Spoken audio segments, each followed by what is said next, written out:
MRNA launching 15.84% is not a gap. It is a medical rapture. Welcome to Dayrade Daily, where we mainline volatility and try not to flatline our accounts before lunch. Yeah, mRNA just speedran from vaccine trivia to biotech boss fight. We are breaking down lunatic movers, tech rockets, and sneaky banks for every day trader with caffeine poisoning. Translation: we yell about MRNA, INTC and SNDK until you either learn intraday structure or uninstall your broker. And yes, while you are here, tap like and subscribe so Jet can afford his next bad decision. Also, context for today, Thursday, January 22nd, 2026. Overall sentiment is firmly bullish, and average volatility near 9.35% means breakouts are actually tradable, not just screen decor. So staying systematic matters. Exactly, my people. This episode is your speed guide to playing these gaps smart. Opening drives, VWAP games, and exhaustion fades. And if you forget to subscribe, the spreads widen. By spiritual law, I do not make the rules. Alright, mRNA, first is beast up, 15.84% on trial data and fresh analyst love. Is a straight up biotech altar call. I want opening range breakout or nothing. This is not a casual sip. This is a chub. I am only touching mRNA if the first 1 to 5 minute range holds with heavy volume and no full retrace. Otherwise, that thing mean reverts faster than my sleep schedule. Scalp or bail, no hero complex. Gentle reminder, kids. Biotech that gaps 15.84% can erase half of that while you blink. If the first bounce into VWAP stalls twice, that is your exhaustion short, not your chance to double down because some post said diamond hands. Exactly. If mRNA consolidates sideways above prior resistance instead of dumping, that is constructive. You plan a breakout using the range high as trigger and the midpoint as stop zone instead of emotional chasing. Practical tip number 1, if you buy a biotech candle that looks like a skyscraper and your stop is feelings-based, you are not trading, you are riding a tragedy. Speaking of skyscrapers, INTC ripping 11.72% on guidance. Plus foundry height means the chip guys remembered grandpa is still alive. That gap is screaming trend day potential. Careful calling INTC grandpa. Some of us traded it before Toro discovered leverage. Big beat plus foundry. Narrative explains the gap, but if it fails to hold that first pullback base, you are just donating to the nostalgia fund.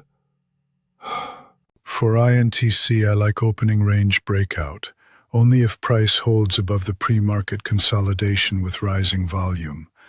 Otherwise, I would rather see a structured VWAP reclaim than chase a failed spike. My rule with INTC today, if the spread suddenly behaves like a meme stock, I size down or get out. I am not letting a boomer chip name flash me like crypto.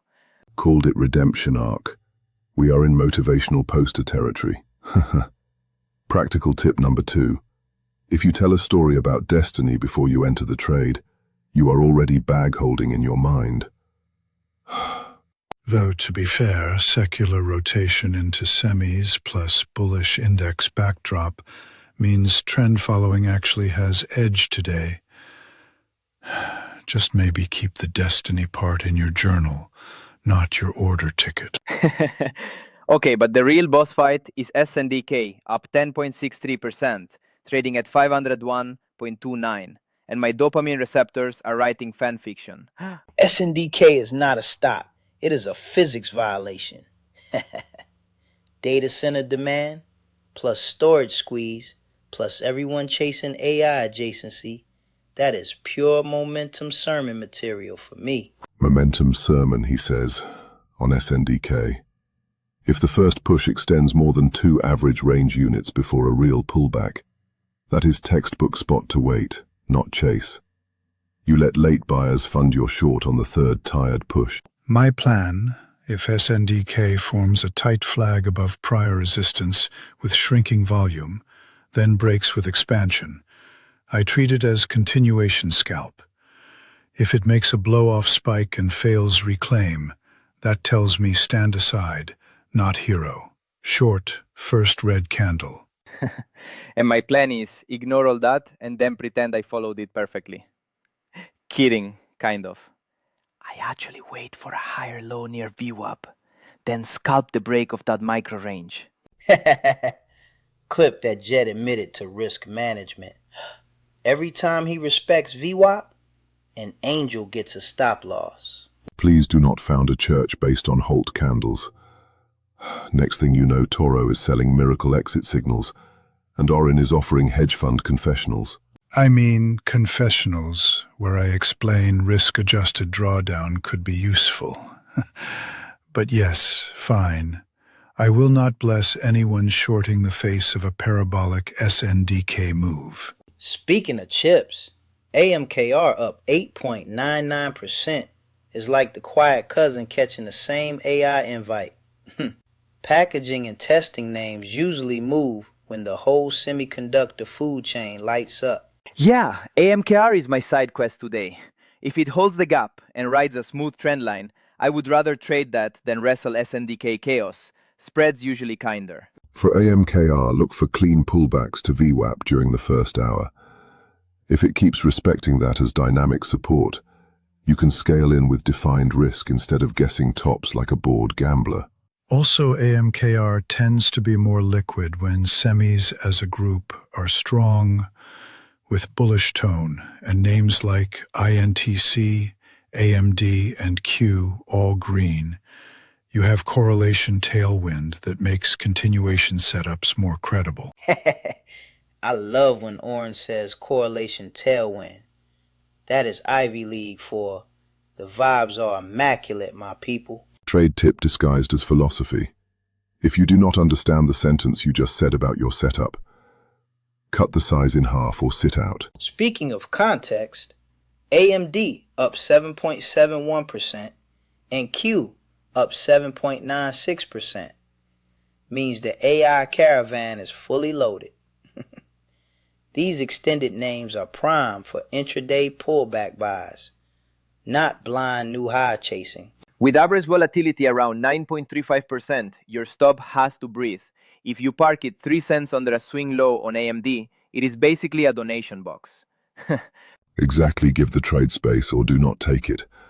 Scaling near logical levels like VWAP and prior breakout zones beats mashing market buy after every tiny green candle. Also, social sentiment is insane today. The chatter around SNDK and MRNA reads like fan fiction, and that kind of mania makes extended parabolic moves more likely, followed by brutal hangovers. Yeah, if your due diligence is a meme thread where the top comment is just rocket emojis, maybe reduce size and tighten the exit plan. Or just hit like and subscribe and let us do the worrying. New subs statistically have better risk reward. Totally real study. Do not ask for the sample size. Before Toro cites more fake data, remember every moonshot eventually revisits gravity. Manage risk, size stops and number of trades, or the market will manage all three for you and charge full price. And journal at least one trade today, win or lose. Writing why you acted the way you did is how you stop repeating the same psychological bug every time volatility spikes. Also hit like before you chase MRNA or SNDK. Consider it a tiny discipline rep for your clicking finger. That is Dayrade Daily for today, my people. Manage your risk, worship your stops, and may your fills be less cursed than Jet's sleep schedule. Smash subscribe, and we will see you next session.